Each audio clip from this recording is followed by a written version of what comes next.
welcome back to the second episode of Satahana, organized by FMF Media of University of Colombo. I'm Arshad and I'll be your host for today.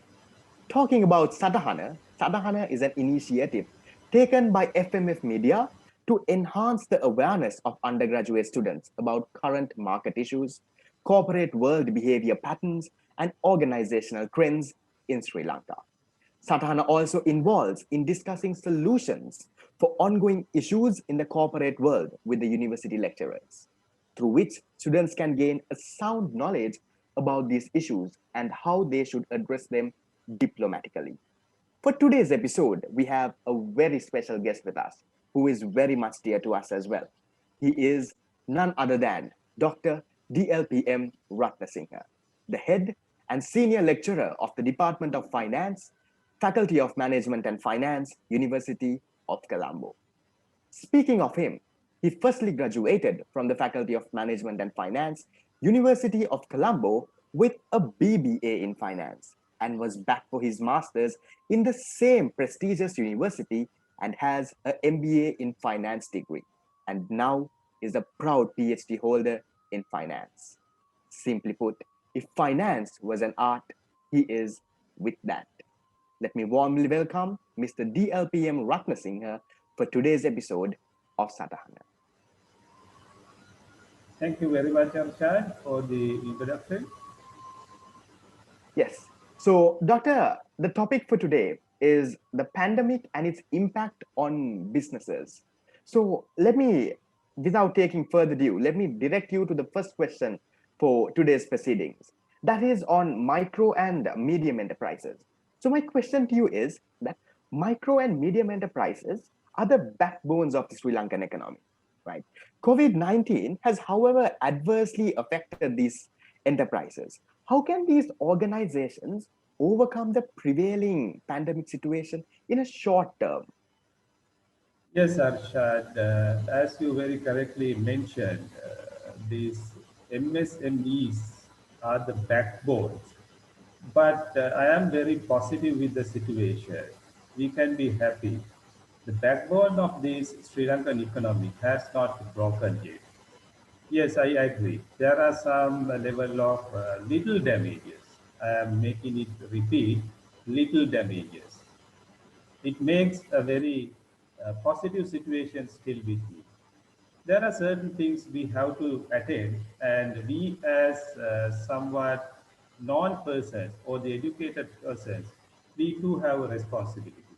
First point is planning. Everywhere we talk planning. At different levels we talk planning. Here we have to plan with this current situation. This planning is included. Preparation plan for what you will do if the incident worsens and improves. Either side we have to consider. We highly expect the things becoming back to normal. But considering the current situation, why we need planning is very clear. If it is improving, how we come back to the track? Because we have affected with that situation, how we improve it. We have to have some kind of mechanism for helping them with planning process. It is not traditional talking of planning. How scheduling the works with this level of entrepreneurs. Then most important is the second point. Those second point and the first point both in internal matters. The second is marketing. We have heard of marketing, but we should not take in the marketing as cheating of customers. We should let feel the customer, yes, they are recognized. It's critical to communicate openly with your customers. Are we doing? That's question by myself to everyone in this sector. And we have to understand the status of business operation. What protective measures you have implemented? Because it's a virus affected, then there should be a protection measures which is communicating to the customers. We might have taken it. If it is not showing, if it is not understand by the customer, it doesn't work.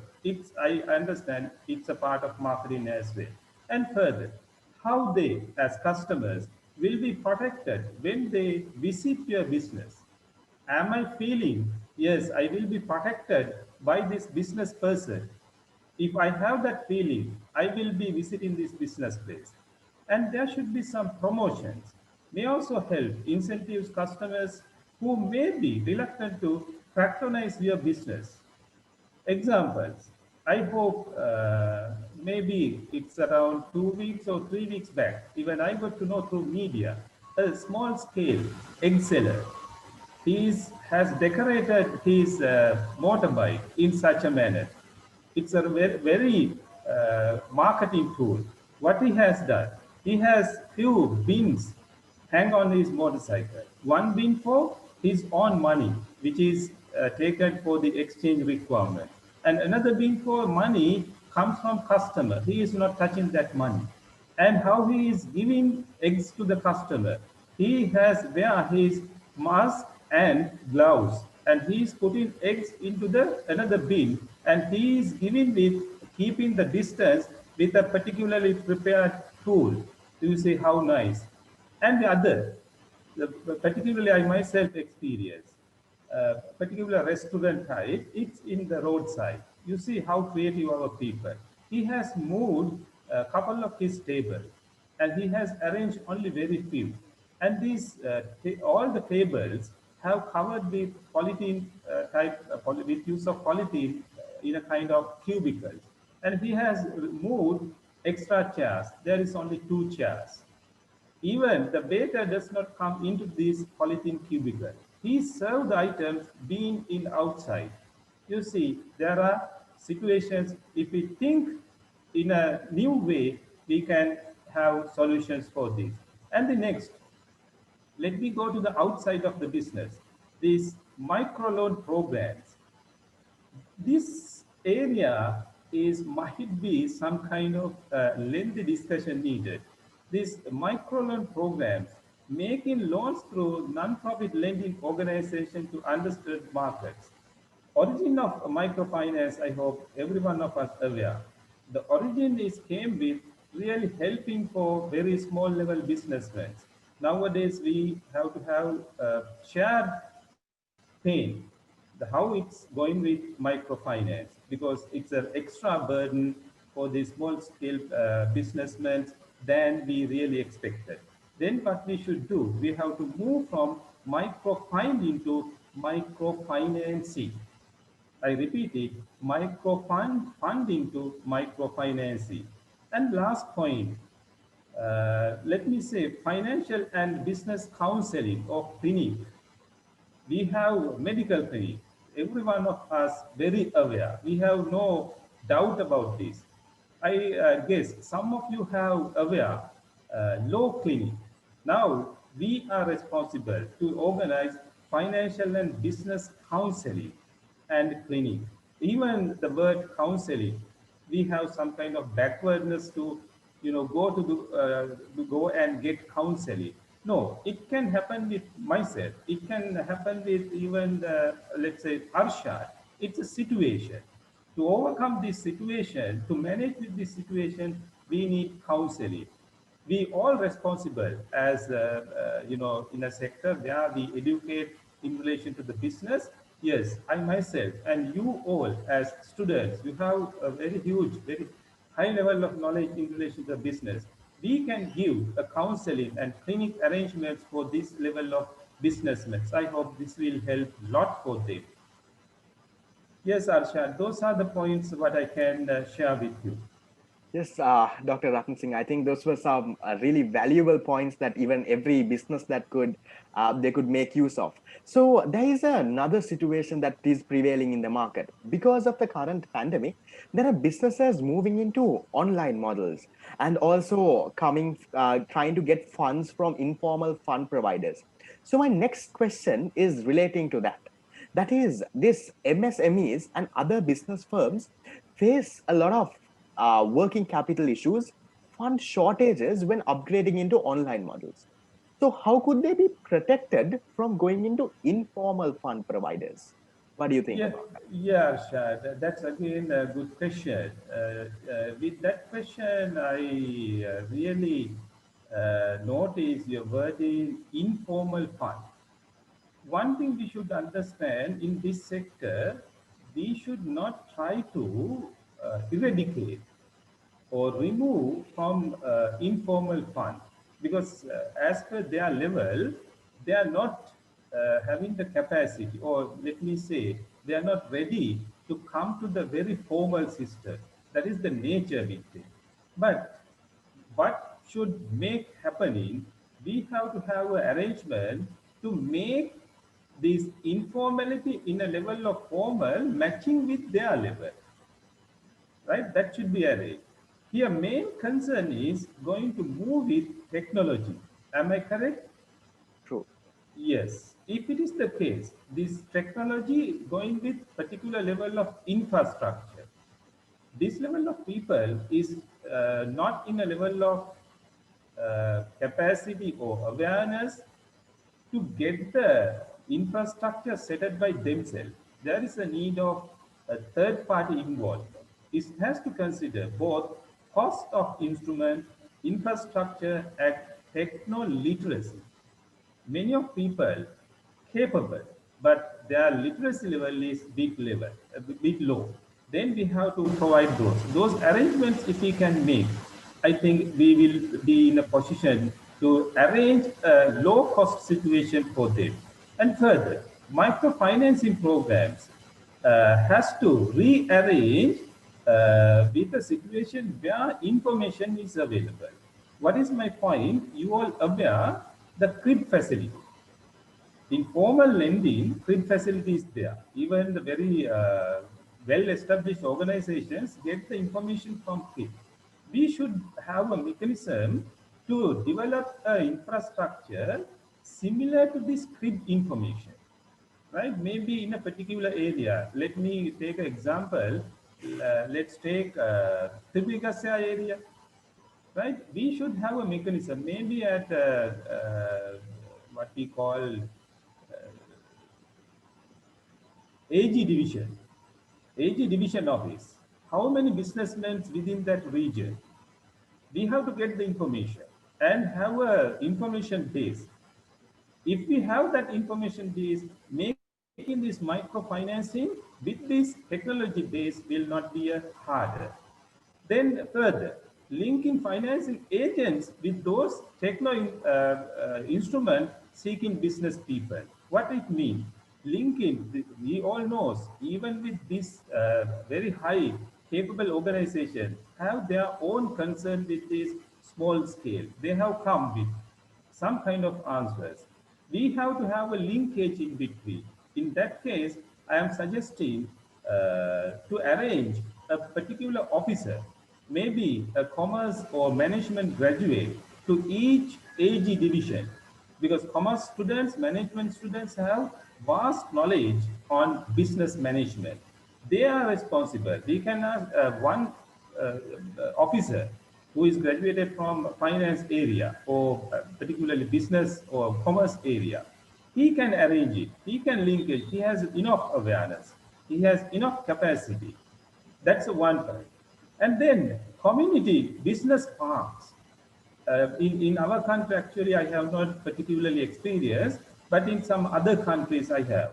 What it means, this business park or forums targeting knowledge experience sharing.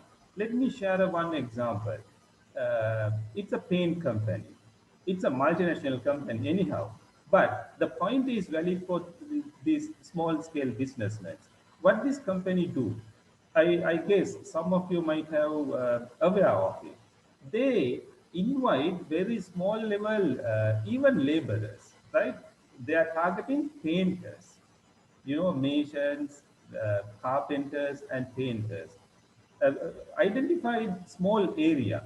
They invite all of them to particular place, and they distribute T-shirts with a particular brand, and they give food for them, and they educate.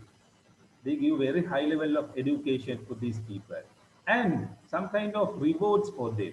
Now, once they go back to work, what they will be doing? They will be asking from the people buy this particular paint because they are aware. That is a needed situation with this level of people. It really works. Personally, I was aware with that. Though it comes from a multinational company, this is applicable for this level of people if we have a mechanism. It's doable. I hope those points will work for this area to make a change for the infrastructure development. Plus, particularly, I more emphasis goes with the technology literacy. Yes, Arshad. Yes, Dr. Rafta Singh, I think those were yet again some valuable insights on how business could actually make use of what is actually happening in the world. So, moving on to my next question, that is on the Sri Lankan economy and about sustainable funding. So, to brief you on that, that is that the COVID-19 pandemic, the second wave especially, has resulted in worse impacts for all businesses across the island. As an emerging economy, now Sri Lanka would require a significant amount of funds to overcome this problem. So, what are the actual sustainable funding options available for us as a nation? Yeah, Arshad. Now we are moving, I hope, from micro, small level to macroeconomics, particularly. With that, as a nation, we have to change values for efficient, effective, and no corruption culture. It has a very high linking for the question, main point in this question, as per my understanding, funding options. This is a very hard challenge, as per my understanding, under the current situation. But still, I am very positive it's doable. What the mechanism? Moving from funding to financing. Financing of sustainable development. A financing approach that matters a range of public, private, domestic, and international sources of capital to build a high impact pipeline of projects that advance development at a national level. We have experienced funding, but I don't know what the level of financing we have experienced. The other point, what I can share with you all, crowdfunding. Crowdfunding. There are many huge or high level of projects has gone under this. What does it mean? Crowdfunding is a financing approach based on individual voluntary financing contributions. Funds are raised through the collection of small contributions from the general public, known as crowd. Even with big companies, silently, this is the mechanism they have approached. And using the international and social media, we can do it. Crowdfunding approach can have three different models. That's one is donation, another is lending or investment. At my, it's in the macro level. I'm a little bit backward now for lending experience. I am not suggesting to go for lending, but donations and investments. And further, development finance institutions, action plan for development finance stakeholders. Are we having a very high level of finance institutions? I hope if you aware, particularly in 1990s, we had development banks. Now we have no development banks, particularly working for development purposes of the country. We have to go back or take back these development financial institutions into the economy. And another good option is joint ventures. I am not happy with the current level of joint ventures in our country or our economy. We have to go with very high level of joint ventures as funding a solution, because joint ventures is a way of arranging very high level of projects with sharing the risk as well. That is the very important point. Sharing the risk as well. Both party has the risk sharing responsibility. Then it will be working. Otherwise, what happens? Funding comes. one party mostly responsible for the success of the project. And further, establishment of financing coordinating agency. What I mean here, I have heard through the media, there are many funding works has happened in the past, but actual figures or very correct figures is not available. That is a very lacking. Whatever we do, whatever we discuss has to go with accurate figures. If that is not there, we definitely get misled. This particular establishment has to have a very high level of independence, as let's say auditor general. That independence is important. Otherwise, this will not be objective achieving organization. This agency has to give particular level of power independently to maintain this data. There are projects going, very huge level of funds, but it is distributed with many wings. Then nobody knows what is the actual level of funding came in a particular year, let's say, at the particular long time, let's say 5 year time, those are lackings. Then how we can progress with. Then other option, let me share with you all, scale down luxury consumption. As a society, as a country, I have experience, or we all have experience, our luxury consumption is very high level. I have a doubt with this point whether really you get the point. What I mean is luxury consumption. With this COVID situation, we really experienced what are the unwanted consumptions with us. We have invested a lot for at individual level, as a family, as organization, finally as a nation we can think of. We have to reduce this. Then this funding issue we can manage at a short period, not going for a very longer period. That is my expectation. Yeah, Shad, I hope I gave some points. Yes, definitely, Dr. Ratna Singh. I think those were like really good points that even as a country or even what could actually be taken into action. So, moving on to my next question, that is about the customers. So, in a situation when a lockdown is maybe imposed, we see a lot of customers queuing up these supermarkets, and there's a lot of panic buying that happens. So, that is my next question to you is regarding that. That is over purchasing in a panic situation, or in other words, panic purchasing has become a major threat for businesses and even for fellow customers. So how can you overcome this by encouraging customer rationality? What do you think the options are? Yeah, Arshad, with this, particularly with the first wave, somewhere in last March, we really experienced this at a lesser level in the second round. That is my personal experience. Very direct answer with me is consumer societies establishment.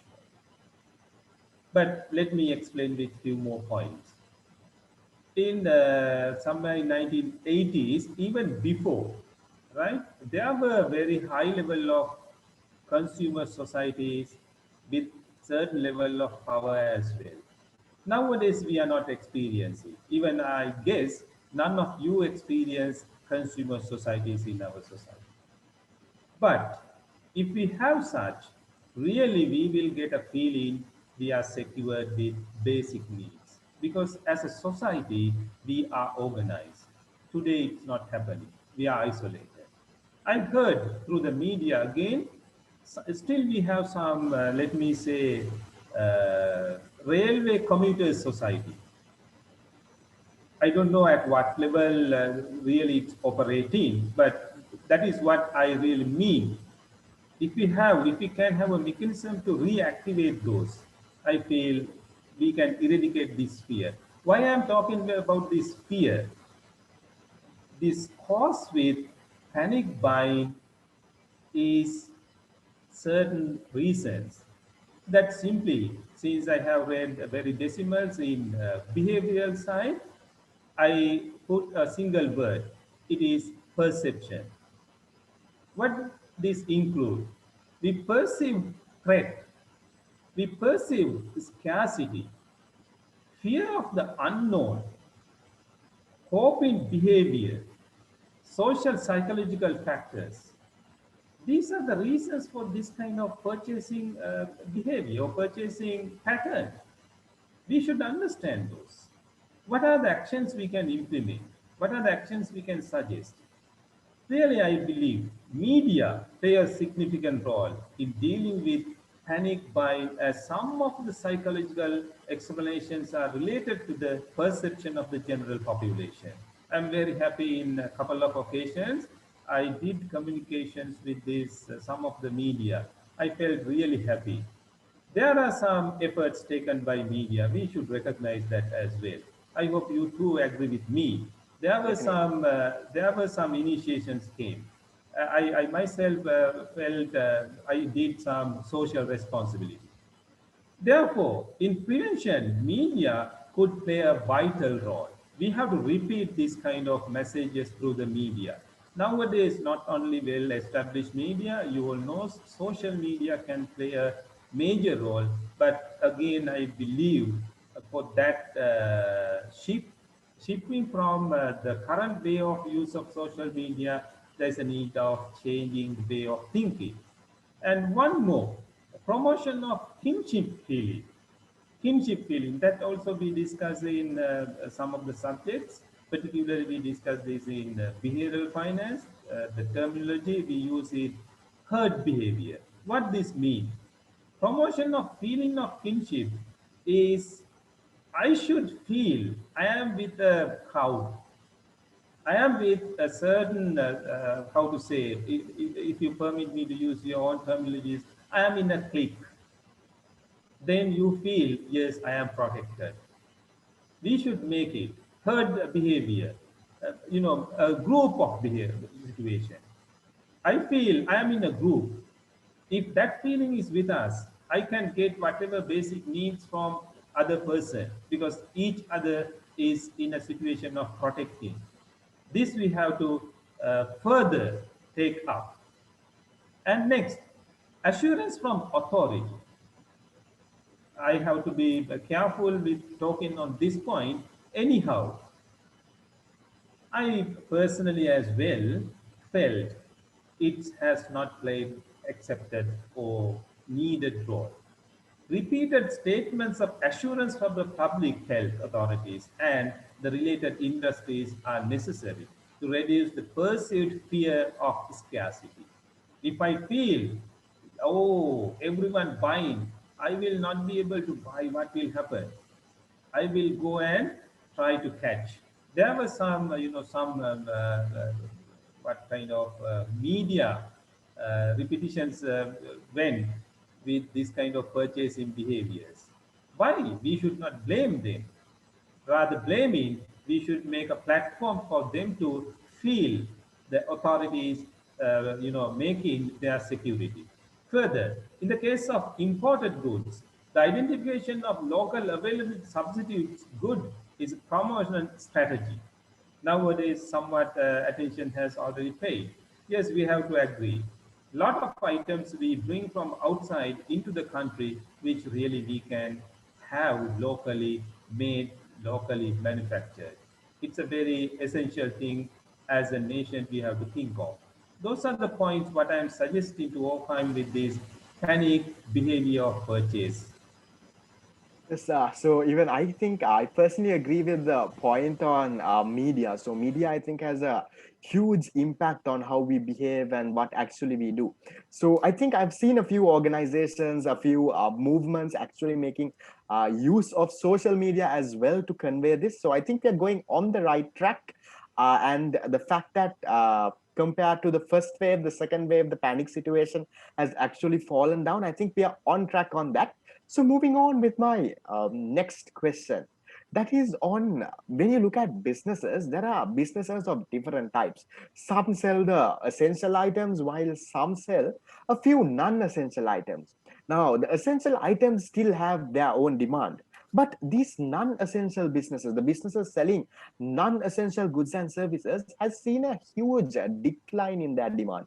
They've already missed a New Year season in April, and also the upcoming seasons, the Christmas and also the New Year, that is not going that too well. So, how can these businesses be supported by relevant authorities to at least to meet their break even? What are your insights on that? Yeah, Arshad, that's very valid and timely question, but I also facing a difficulty of giving a valid answer very openly. Yes, I do agree with this point. There are considerable number of affected businesses, and these establishments has got much heavily affected, as many of them are small scale. I agree with you. As per the current pandemic situation, we cannot expect short-term recovery for these non-essential goods and services.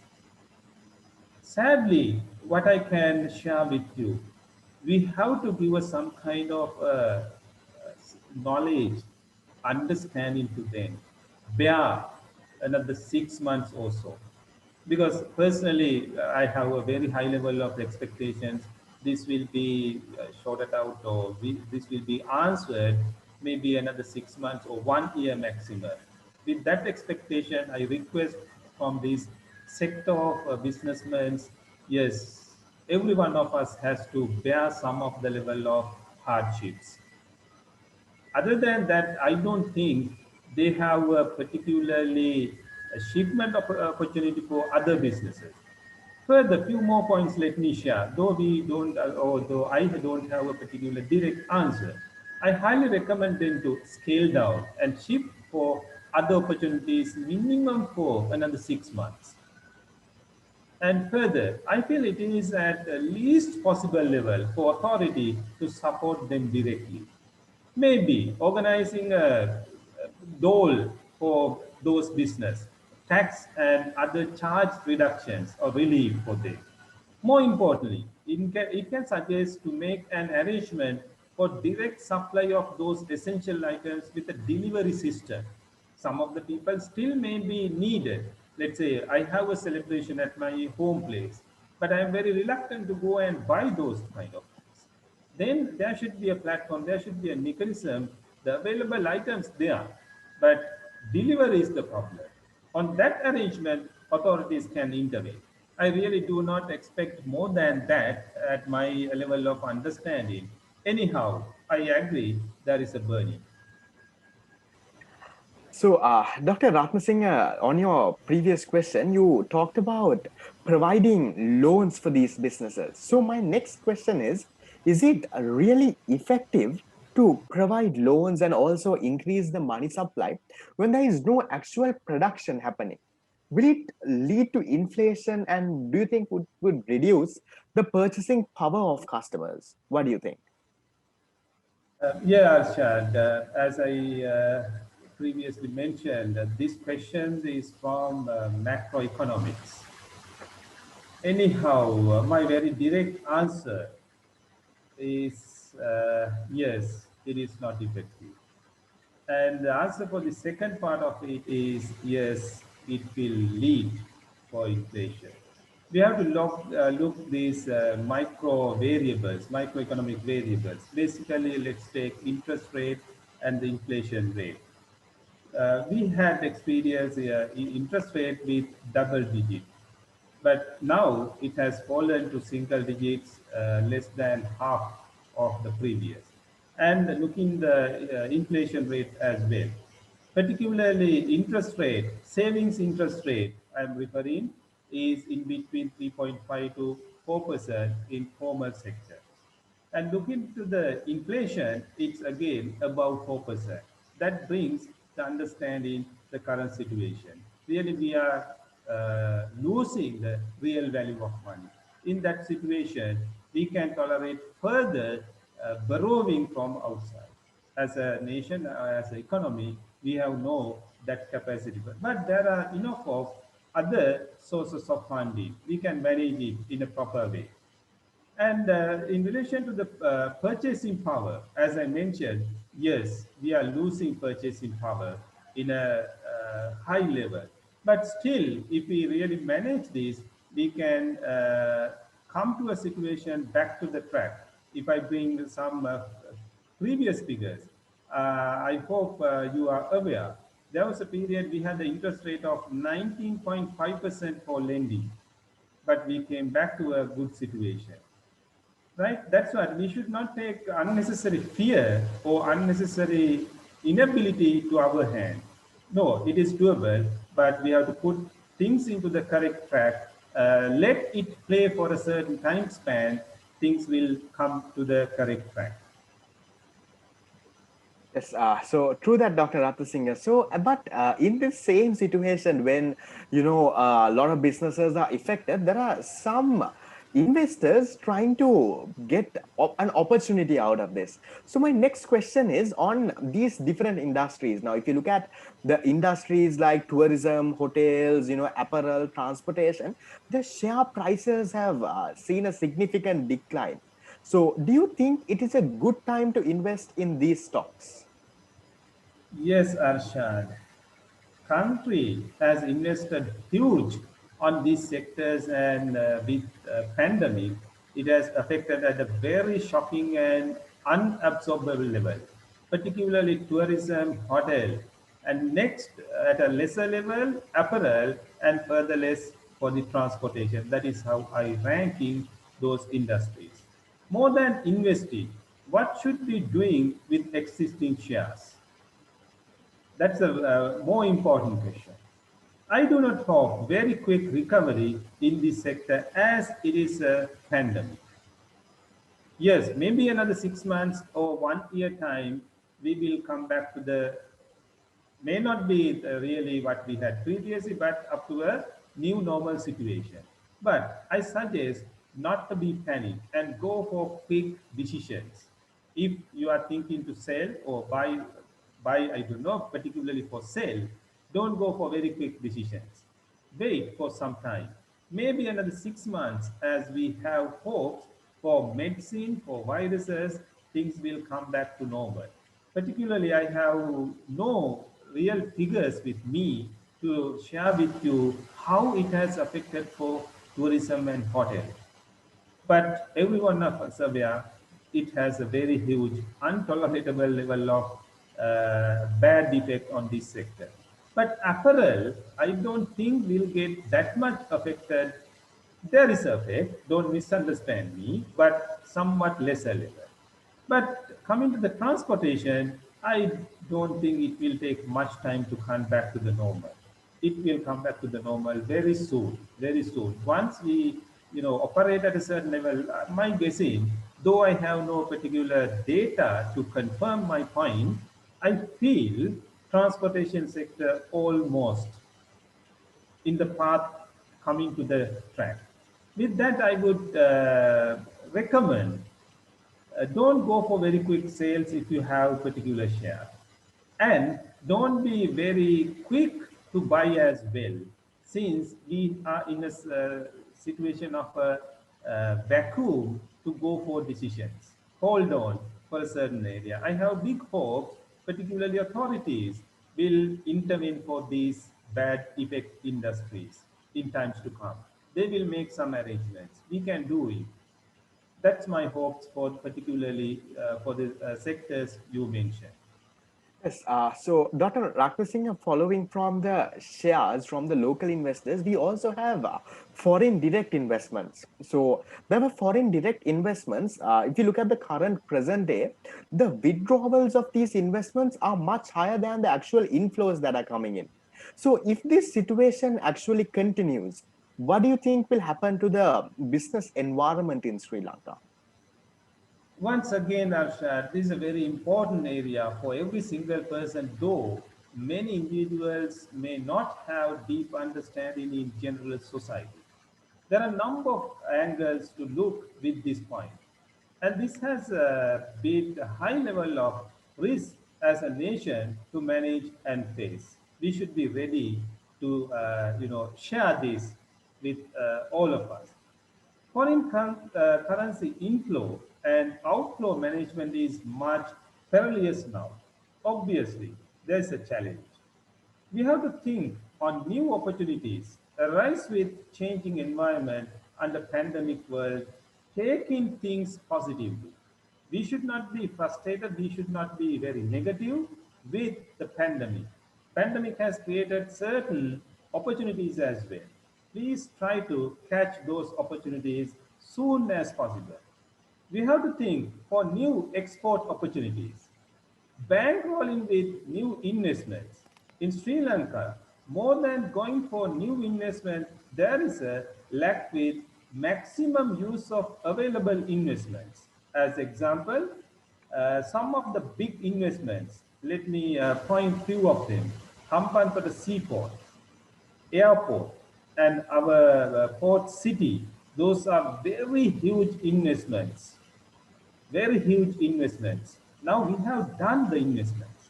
Now the challenge for us, these three examples what I listed for you, not operating at an effective level. Actually, major part has bared by now. Now the challenge is make them into a situation we call some subject matters while we discussing cash cow position. That is the challenge now. This challenge is somewhat lesser weight comparing with making them in the country. Further, take initiatives to make them as much more operative level. That is the most important one. Let's plan how to operate them. If you read, since you all are not with particular industries, let's say air transport, seaport transport, how operate in other end of the world, how we can link with them, then inflow of these foreign currency we can make happen. And one another industry particularly, I understand fishing industry is another which can improve as a source of foreign currency. I am not particularly expert in fishing industry, but as per my poor level of knowledge, I understand we have not gone at a commercial level internationally. Yes, we have fishing for our foods. That's not my concern. We should go at very high level of commercial international fishing. Then that makes enough of foreign currency inflow for us. Then we will be able to manage. I hope those are the basic areas where I should pay our attention to manage these foreign currency inflow and outflow. Yes, Dr. Ratna Singh. So I think those are very valuable insights on that aspect as well. So moving on to my final question for today. So when you look at the pandemic situation, the government and the central bank has actually taken a lot of measures to, help the businesses. They've come up with different sorts of aids and all of that. But whatever said and done, there are still some firms that are not aware of these aids. So I feel there is a information asymmetry in the market. So what do you think that we could do to overcome this situation, to overcome the information asymmetry between the government and the beneficiaries? Yeah, Arshad, it's not a hard situation. It's a matter of communication, I feel. In relation to this point, mass media has a responsibility to bring those initiatives to all relevant parties. This is much important for small and irregular business level. More than information asymmetry, level of literacy is more important. Because literacy, particularly I am referring financial literacy, business literacy, lacking with this segment. As a result, though information is available, it is not utilized at a good level. We have distributed information, but they are not aware enough how to use them. That is, then we have to have a mechanism further, not only communicating, how to catch them and use them. As a result, though information is available, it is not effectively utilized. To overcome this, I mentioned already. I mentioned previously. There's a requirement of having business park for forums with business clinic facility. At very established level, how many forums they have, how many meetings they have, how level of infrastructure they have. But what about these very small scale level people?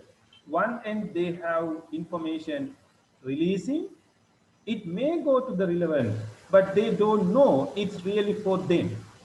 But what I'm really suggesting with this clinic facility, maybe sometime you all as management graduates, you can share your experience with this level of business people.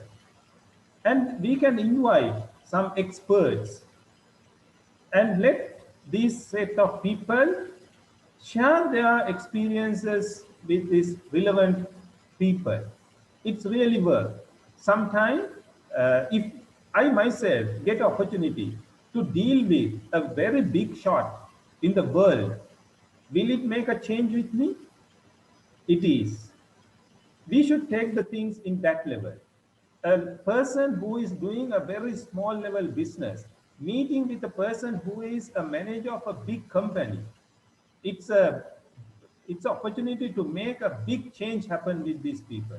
In our country, we have no a culture, a value system for that kind of behavior. We have to make a platform for that. Maybe we invite a particular business expert to a certain place. Let me say, since we all know Tribhugasya area, we are looking the people who is at small level. Tribhugasya in Colombo, it doesn't mean they know everything.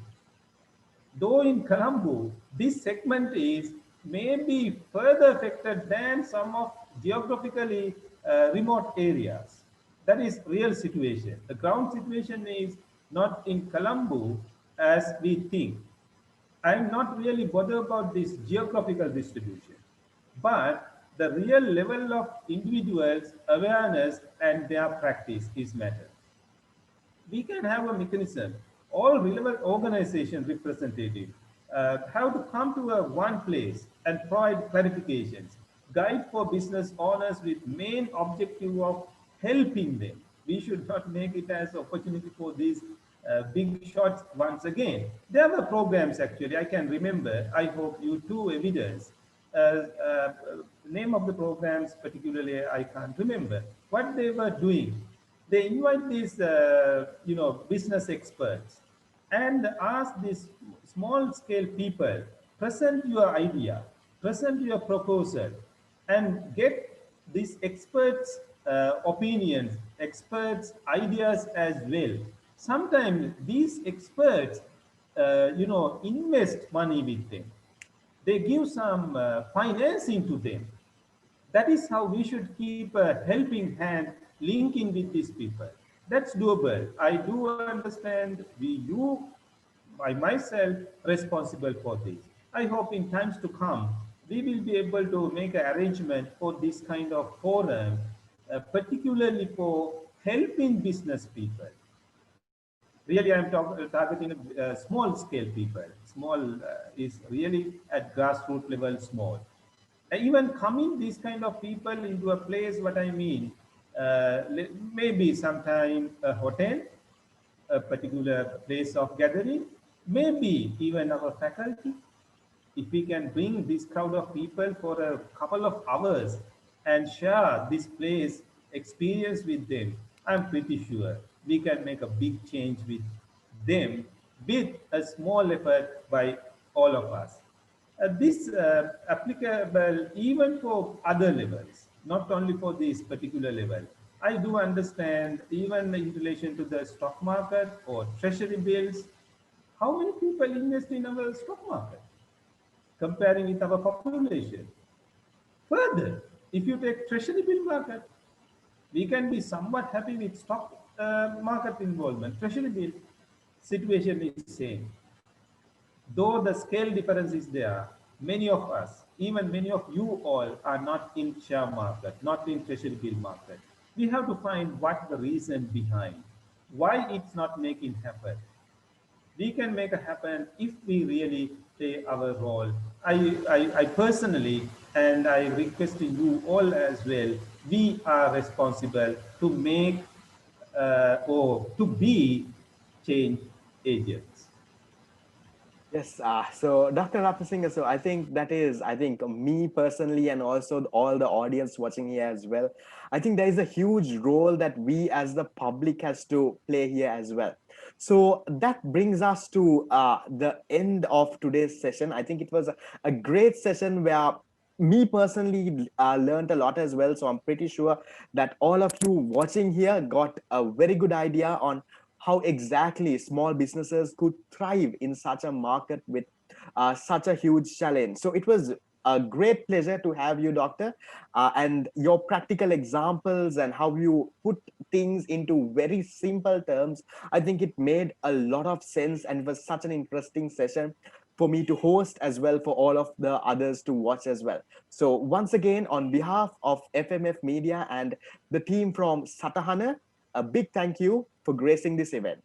Thank you, sir. Thank you, Arshad, and your team, FMF Media, inviting me and letting me to share my thoughts and experiences with you all. Yes. So that brings us to the end of today's session. It has been pleasure to have you all with us. So we'll stay tuned while we bring to you the third episode of Satahana very shortly. Thank you.